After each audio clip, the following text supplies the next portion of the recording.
الله من الشيطان الرجيم بسم الله الرحمن الرحيم والوالدات يرضعن أولادهن حولين كاملين لمن أراد أن يتم الرضاعة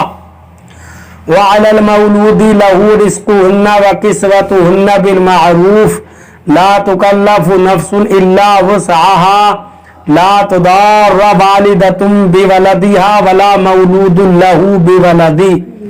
وعلى الوارث مثل ذلك فإن أرادا فصالا عن تراض منهما وتشاور فلا جناح عليهما وإن أردتم أن تسترضعوا أولادكم فلا جناح عليكم إذا سلمتم ما آتيتم بالمعروف واتقوا الله واعلموا أن الله بما تعملون بصير۔ ترجمہ کنز الایمان، اللہ کے نام سے شروع جو نہایت مہربان رحم والا۔ اور مائیں دودھ پلائیں اپنے بچوں کو پورے 2 برس، اس کے لیے جو دودھ کی مدت پوری کرنی چاہے، اور جس کا بچہ ہے اس پر عورتوں کا کھانا پہننا ہے۔ حسب دستور کسی جان پر بوجھ نہ رکھا جائے گا مگر اس کے مقدور بھر ماں کو ضرر نہ دیا جائے اس کے بچے سے، اور نہ اولاد والے کو اس کی اولاد سے، یا ماں ضرر نہ دے اپنے بچے کو اور نہ اولاد والا اپنی اولاد کو، اور جو باپ کا قائم مقام ہے اس پر بھی ایسا ہی واجب ہے۔ پھر اگر ماں باپ دونوں آپس کی رضا اور مشورے سے دودھ چھڑانا چاہیں تو ان پر گناہ نہیں، اور اگر تم چاہو کہ دائیوں سے اپنے بچوں کو دودھ پلواؤ تو بھی تم پر مضائقہ نہیں، جبکہ جو دینا ٹھہرا تھا بھلائی کے ساتھ انہیں ادا کر دو، اور اللہ سے ڈرتے رہو اور جان رکھو کہ اللہ تمہارے کام دیکھ رہا ہے۔ ترجمہ کنز العرفان، اور مائیں اپنے بچوں کو پورے 2 سال دودھ پلائیں۔ یہ حکم اس کے لیے ہے جو دودھ پلانے کی مدت پوری کرنا چاہے، اور بچے کے باپ پر رواج کے مطابق عورتوں کے کھانے اور پہننے کی ذمہ داری ہے۔ کسی جان پر اتنا ہی بوجھ رکھا جائے گا جتنی اس کی طاقت ہو۔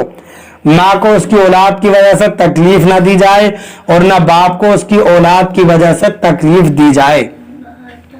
اور جو باپ کا قائم مقام ہے اس پر بھی ایسا ہی حکم ہے۔ پھر اگر ماں باپ دونوں آپس کی رضامندی اور مشورے سے دودھ چھڑانا چاہے تو ان پر گناہ نہیں، اور اگر تم چاہو کہ دوسری عورتوں سے اپنے بچوں کو دودھ پلاؤ تو بھی تم پر کوئی مضائقہ نہیں، جبکہ جو معاوضہ دینا تم نے مقرر کیا ہو وہ بھلائی کے ساتھ ادا کر دو، اور اللہ سے ڈرتے رہو اور جان رکھو کہ اللہ تمہارے کام دیکھ رہا ہے۔ والوالدات یرضعن اولادہن حولین، اور مائیں اپنے بچوں کو پورے 2 سال دودھ پلائیں۔ طلاق کے بیان کے بعد یہ سوال طبعاً سامنے آتا ہے کہ اگر طلاق والی عورت کی گود میں شیرخوار بچہ ہو تو اس کی جدائی کے بعد اس کی پرورش کا کیا طریقہ ہوگا؟ اس لیے حکمت کا تقاضا تھا کہ بچے کی پرورش کے متعلق ماں باپ پر جو احکام ہے وہ اس موقع پر بیان کر دیے جائیں، لہٰذا یہاں ان مسائل کا بیان ہوا۔ آیت خلاصہ اور اس کی وضاحت یہ ہے کہ مائیں اپنے بچوں کو پورے 2 سال دودھ پلائے۔ 2 سال مکمل کرانے کا حکم اس کے لیے ہے جو دودھ پلانے کی مدت پوری کرنا چاہے، کیونکہ 2 سال کے بعد بچے کو دودھ پلانا ناجائز ہوتا ہے، اگرچہ 2.5 سال تک دودھ پلانے سے حرمت رضاعت ثابت ہو جاتی ہے، اور اگر میاں بیوی باہمی مشورے سے کسی اور سے بچے کو دودھ پلوانا چاہیں تو اس میں بھی کوئی حرج نہیں، البتہ اس صورت میں دودھ پلانے والی عورت کو اس کی اجرت صحیح طریقے سے ادا کی جائے گی۔